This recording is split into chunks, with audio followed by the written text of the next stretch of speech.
I'm going to read Archaeologists Dig for Clues by Kate Duke.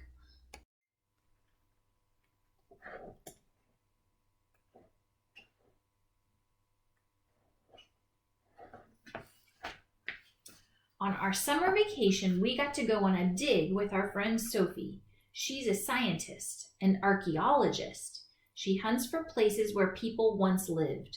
Over time, these places have gotten buried. Sophie digs them up. It's called excavating. She found a good place to excavate near where we lived. The dig was in a cornfield. The farmers who owned the field had uncovered some prehistoric spear points with their plow. When she saw the point, Sophie asked for permission to hunt for clues. Sophie showed us the test pits where she dug to test for the ground for other interesting buried stuff.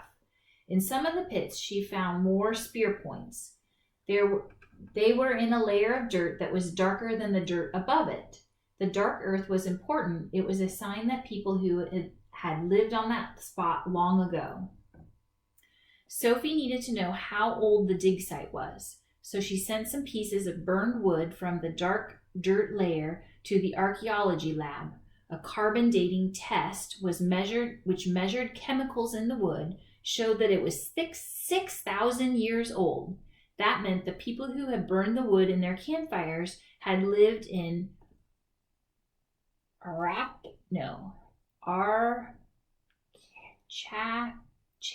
era? Archaic era. We didn't know too much about that time period, but we figured we'd find out once we got to the dig. A lot of people were helping Sophie excavate. Some were archaeologists, some were volunteers like us. We'd really made a big hole. It wasn't just an ordinary round hole either. It had smooth, straight sides, and it was all divided up with string into squares.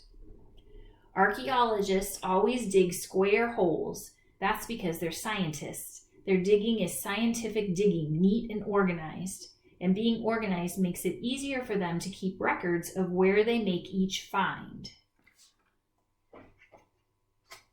We couldn't wait to do our little scientific digging ourselves. Maybe we'd excavate some buried treasure, or an underground tomb, or a mummy. But when we looked at the stuff Sophie had already collected, we were confused. There were a couple of spear points, but the rest just looked like a bunch of rocks and pebbles and dirt. It sure didn't look like treasure. That was when we discovered the truth about archaeology.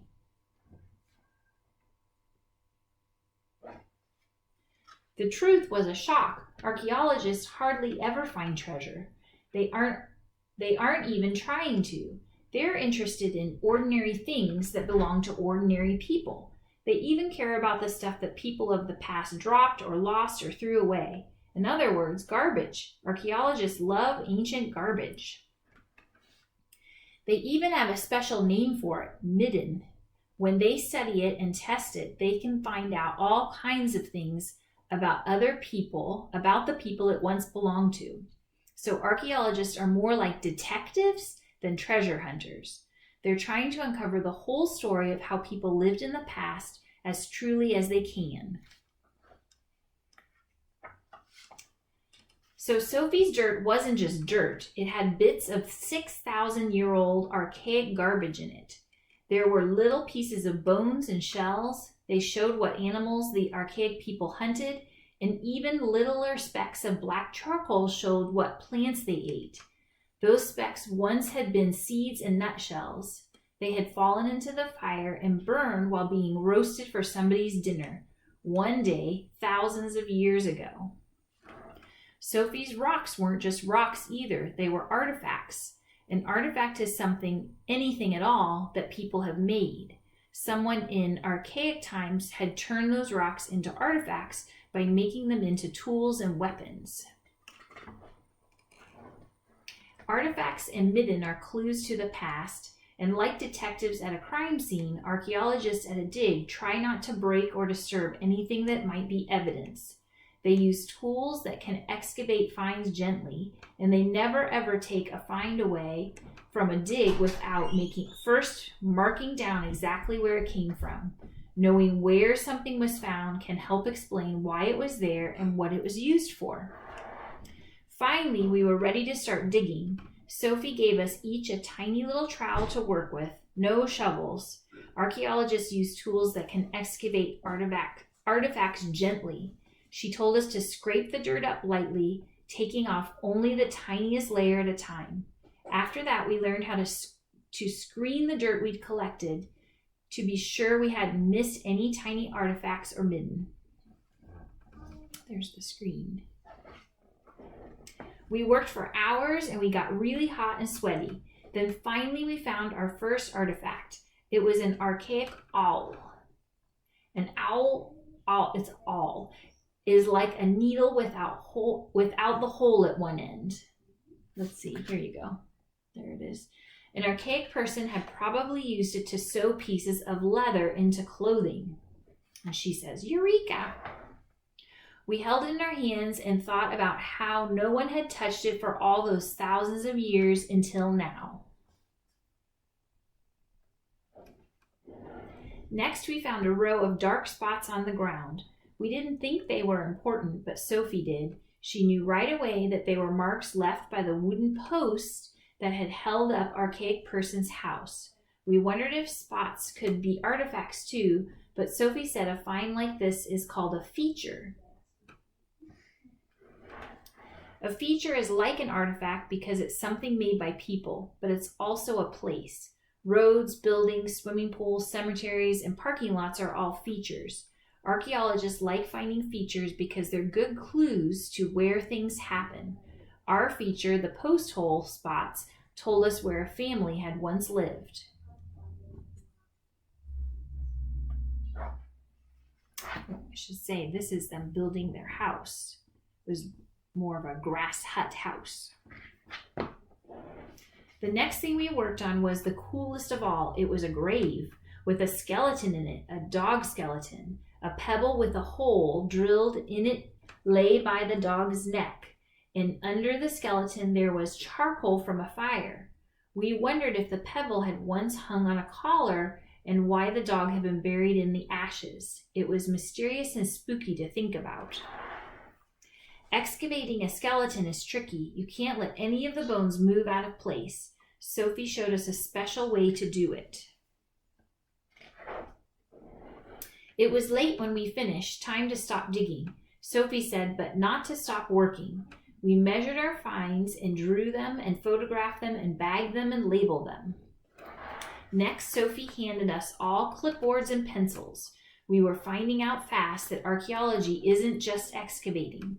You have to be as careful about keeping records as you are about digging.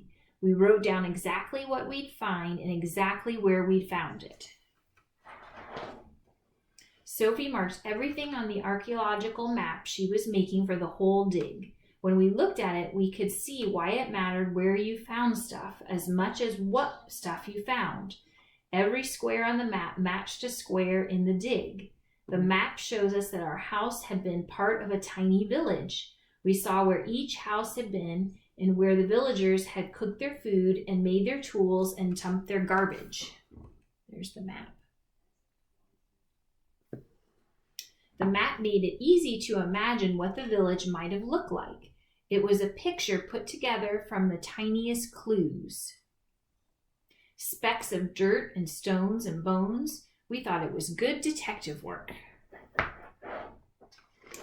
We were through at the dig for the day. Next, Sophie took us to the archaeology lab. We met a lot of scientists there. Each one was an expert in a different subject, and all of them were working with Sophie to try to figure out the meaning of the things she'd found.